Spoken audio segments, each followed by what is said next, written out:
आखिर क्यों एक इंसान की एमआरआई स्कैन कराने से हो गई मौत? दोस्तों, क्या आप जानते हैं कि हॉस्पिटल में एमआरआई स्कैन क्यों किया जाता है? और क्या आपको पता है कि एमआरआई स्कैन कराने में कितना खर्चा होता है? और क्यों एमआरआई स्कैन कराते वक्त डॉक्टर आपकी बॉडी से सारी लोहे की चीजें निकाल लेते हैं? और एमआरआई स्कैन करवाना सुरक्षित है भी या नहीं?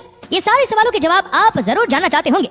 दोस्तों, डॉक्टर एक ऐसा नाम है जो बड़ी बड़ी बीमारियों को छोटी छोटी गोलियों से ठीक कर देता है। लेकिन कुछ बीमारियां गोलियों से ठीक नहीं होती। उनको ठीक करने के लिए पहले उनको ठीक से समझना पड़ता है, जिसको समझने के लिए डॉक्टर्स पेशेंट को कुछ बॉडी टेस्ट रिकमेंड करते हैं। अब टेस्ट का नाम आते ही हमारे दिमाग में एक्सरे और ब्लड टेस्ट के नाम आते हैं, लेकिन एक टेस्ट एमआरआई स्कैन भी है, जिसके बारे में आपने कभी ना कभी तो सुना ही होगा। लेकिन आप ये नहीं जानते होंगे कि ये होता कैसे। आज के वीडियो में हम आपको एमआरआई स्कैन के बारे में तो बताने ही वाले, लेकिन इसी के साथ ही आपके इन्हीं सारे सवालों के जवाब भी देने वाले। चलिए शुरू करते हैं दोस्तों। एमआरआई की full form magnetic resonance imaging होती है, जिसे हिंदी में चुंबकीय अनुनाद इमेजिंग कहते हैं। एमआरआई स्कैन का इस्तेमाल शरीर के हर हिस्से की जांच के लिए किया जाता है, जैसे कि रीढ़ की हड्डी में किसी समस्या का होना, ब्रेन में ट्यूमर या कैंसर का होना, हड्डियों से जुड़ी किसी चोट और हड्डियों से जुड़ी हुई कई समस्याओं के लिए डॉक्टर्स एमआरआई स्कैन की एडवाइस देते हैं। दोस्तों, अब बात करते हैं इसके खर्चे के बारे में, क्योंकि बहुत से लोग इसके खर्चे को लेकर काफी परेशान रहते हैं। दोस्तों, इसका सही खर्च तो आपको हॉस्पिटल में जाकर पता चलेगा, लेकिन हाँ, गवर्नमेंट हॉस्पिटल में ये प्राइवेट हॉस्पिटल्स के मुकाबले काफी सस्ता हो जाता है। और इसका खर्च आपके स्कैन के ऊपर भी डिपेंड करता है। अगर आपको सिर्फ बॉडी के एक ही पार्ट का स्कैन करवाना है तो ये कम रेट में हो जाता है, लेकिन अगर आपको पूरा बॉडी का एमआरआई स्कैन करवाना है तो उसका खर्चा थोड़ा ज्यादा हो जाएगा। लेकिन अगर फिर भी बात करें एमआरआई स्कैन की एक एवरेज प्राइस की, तो उसको करवाने में 2500 से लेकर 25,000 तक का खर्चा आ सकता है, और कई मामले में तो उसका खर्चा 25,000 से भी ऊपर चला जाता है। दोस्तों, अब हम आपको बताते हैं आपका सबसे ज्यादा पूछा जाने वाला सवाल, और वो ये है, क्या एमआरआई स्कैन करवाने के दौरान किसी की भी जान भी जा सकती है? दोस्तों, एमआरआई स्कैन की पूरी प्रक्रिया के दौरान जान नहीं जा सकती, लेकिन अगर आप एमआरआई रूम के अंदर सभी नियमों को फॉलो करते हैं तो। लेकिन अगर आप एमआरआई स्कैन रूम के अंदर की गाइडलाइंस को फॉलो नहीं करते तो इसका आपको काफी भारी खामियाजा भुगतना पड़ सकता है।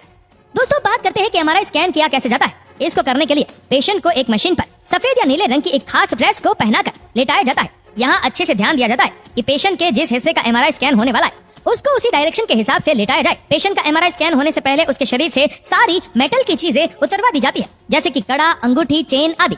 और अगर पेशेंट के शरीर का पहले कोई ऑपरेशन हुआ है और उसमें रोड डाली हुई है या किसी प्रकार की धातु का इस्तेमाल हुआ है, तो इसकी जानकारी उसे एमआरआई स्कैन से पहले देनी चाहिए, क्योंकि स्कैन के समय ये आपके लिए काफी खतरनाक साबित हो सकता है। अब इस प्रक्रिया के बाद पेशेंट को एमआरआई मशीन के अंदर भेजा जाता है। अब मशीन के अंदर लगे बड़े बड़े मैग्नेट्स और रेडियो वेव्स की मदद से बॉडी के अंदरूनी हिस्सों और अंगों की तस्वीरें निकाल जाती है। जब हमारा ये स्कैन होता है उसे कंप्यूटर द्वारा ऑपरेट किया जाता है। इस कंप्यूटर को एमआरआई की चुंबकीय तरंगों से बचाने के लिए अलग कमरे में रखा जाता है।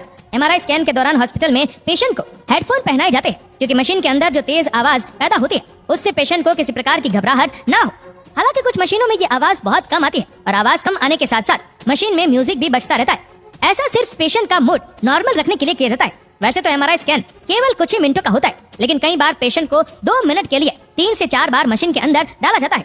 इसी दौरान डॉक्टर्स पेशेंट को कई बार सांस लेने और रोकने के लिए भी कहते हैं। अलग अलग पेशेंट की समस्या पता करने के लिए टाइम थोड़ा आगे पीछे हो सकता है। इस टेस्ट में एक्सरे और सिटी स्कैन की तरह रेडिएशन या हानिकारक चीजों का इस्तेमाल कम किया जाता है। दोस्तों, आपको ये तो पता चल ही गया होगा कि एमआरआई स्कैन किया कैसे जाता है। आइए अब जानते हैं कि एमआरआई स्कैन होता क्या है। दोस्तों, एमआरआई स्कैन सबसे आधुनिक और बॉडी के अंदरूनी हिस्सों की तस्वीरें लेने वाली अभी तक की सबसे अनोखी टेक्नोलॉजी है। इस मशीन से डॉक्टर्स बिना ऑपरेशन करे और शरीर के अंदर किसी उपकरण को पहुंचाए बिना शरीर के हर एक अंदरूनी अंग को काफी सटीकता से देख सकते हैं, जिसके बाद डॉक्टर शरीर में हुई छोटी से छोटी समस्या का काफी आराम से पता लगा सकते हैं। इसी के साथ एमआरआई स्कैन बीमारी के इलाज में भी मदद करता है, क्योंकि इससे ये भी पता चल जाता है कि शरीर में इलाज का असर हो रहा है या नहीं, और पेशेंट को जिस बीमारी की दवा दी जा रही है वो दवा उस बीमारी पर कितने अच्छे से असर कर रही है। दोस्तों, जब हम कुछ सोचते हैं या कुछ काम करते हैं तो हमारा दिमाग किस तरह काम करता है, एमआरआई स्कैन की सहायता से ये भी पता किया जा सकता है।